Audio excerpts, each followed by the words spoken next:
Hello guys, it's AppWiz. So in today's video, I'm going to show you how to check saved sounds on YouTube. So the first thing is open your YouTube app and you need to click on your profile icon. Right here, once you click on that, click on View All in front of Playlist once. You click on View. All you will see the playlist for your sounds from Short. Just click on it. Once you click on it, you W to see all your saved sounds right here.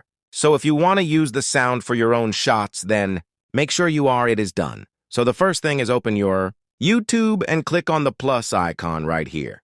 Once you click on the plus icon, click on Shots, and you will see the option Add Sound at the top. So click on it. Once you click on Add Sound, you see Save. So now you cannot select any of your saved sounds. So if you found helpful this video, smash the like button and subscribe to my channel. Thanks for watching.